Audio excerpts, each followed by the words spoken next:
నేను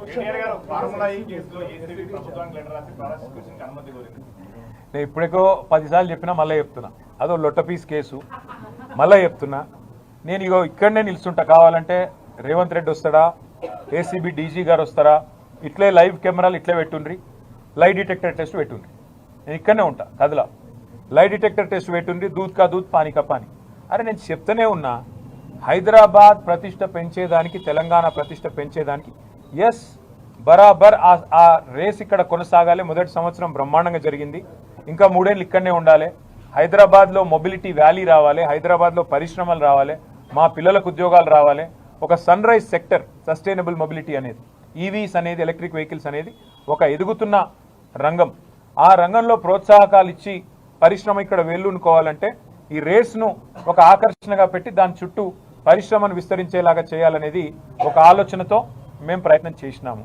నేను స్పష్టంగా చెప్పాను, ఒక 45 కోట్లో 46 కోట్లో ప్రభుత్వం నుంచి కట్టాలని ఆదేశం ఇచ్చింది నేనే అని స్పష్టంగా చెప్పాను.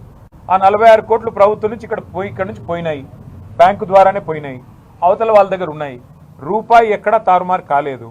ఇక్కడి నుంచి పోయిన ప్రతి రూపాయికి అక్కడ లెక్క ఉంటే ఇక అవినీతి ఎక్కడిది, అవినీతిని నిరోధించడానికి అవినీతి నిరోధక శాఖ ఎక్కడిది, అందులో స్కామ్ ఎక్కడిది, మన్ ఎక్కడిది, మశానం ఎక్కడిది. అందుకే దీన్ని ఒక లొట్టపీస్ కేసు అని చెప్పినా, మళ్ళీ చెప్తా ఉన్నా, ఏమేస్తారో ఛార్జ్ షీట్లు, ప్రాసిక్యూషన్లు, జైళ్ళు వేసుకోండి. నేను లైవ్ టీవీల ముందు మళ్ళీ చెప్తున్నా, నాకు ఎంత దమ్ముంటే నేను చెప్పాలి. ఈ దేశంలో రాజకీయ నాయకుడు అని చెప్పినాడవే, నా మీద ఏమైనా కేసు పెడితే రారాబాయి చూసుకుందాం, పెట్టు లై డిటెక్టర్ అన్నాడో 2 వరకు. నేను చెప్తున్నా రా, నేను తప్పు చేయలే, నిజాయితీగా నేను ఈ రాష్ట్రానికి ప్రతిష్ట తెచ్చే ప్రయత్నం చేసిన. పెడతావా పెట్టు కేసు, ఏమయ్యేది నీ లొట్టపీస్ కేసుతోని? ఈ లొట్టపీస్ కేసుతోని, లొట్టపీస్ ముఖ్యమంత్రి గారితోని మాకేం ఫరక్ పడది. ఆయన ఏం చేసినా, ఎన్ని కథలు పడ్డా మేము ఇట్లనే పిల్లల తరపున కొట్లాడతాం, రైతుల తరపున కొట్లాడతాం, నువ్వు ఇచ్చిన హామీల కోసం, మహిళల కోసం కొట్లాడతాం. మేం మాత్రం కాంగ్రెస్ ప్రభుత్వాన్ని వదిలిపెట్టం. 6 గ్యారెంటీలు అమలయ్యేదాకా, నీ 420 హామీలు నెరవేర్చేదాకా నిలదూస్తూనే ఉంటాం, నిజాన్ని బయటికి లాగుతూనే ఉంటాం.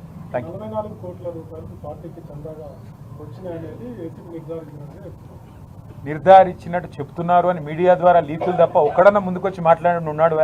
ఒక అధికారి ముంగటికి రాడు, ఒక మంత్రి ముంగటికి రాడు. ఇలాంటి చేతగాని వాళ్ళు లీకుల ద్వారా ఎన్ని రోజులు బతుకుతారు నాకు అర్థం కాదు. పెట్టమని కేసు.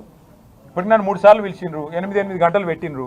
నేను చెప్పిన దమ్ముంటే రేవంత్ రెడ్డిని రమ్మన్నాడు, ఆయన మీద ఏసీబీ కేసు ఉంది, నా మీద ఏసీబీ కేసు ఉంది, రా ఇద్దరం కూర్చుందాం. నువ్వు బ్యాగులు మోసినావా లేదా, నువ్వు బ్రహ్మాండంగా పైసలు పంచినవా లేదా, ఎమ్మెల్యేలను కొనుగోలు చేసే కేసులో దొరికినవా లేదా, నువ్వు దొంగవా కాదా నువ్వు చెప్పు, నేను కూడా ఉంటా. ఇట్లా పక్క నిలబడదాం, ఇద్దరం లై డిటెక్టర్ టెస్ట్ పెట్టుకుందాం. ఎవరు వాస్తవం చెప్తున్నారు, ఎవరు అబద్ధం చెప్తున్నారు రాష్ట్ర ప్రజలు చూస్తారు. ఏమున్నదానిలో అయినా ఇంకోటిగా మా మిత్రులు చెప్తున్నారు, ఏదో రొటీన్ వ్యవహారం ఇది, ఛార్జ్ షీట్ వేయడం మీద పెద్ద ముచ్చట కాదు, మీరు దాని ఏదో అంతర్జాతీయ ఇష్యూలాగా మీరు కూడా చూడవద్దని నా విజ్ఞప్తి.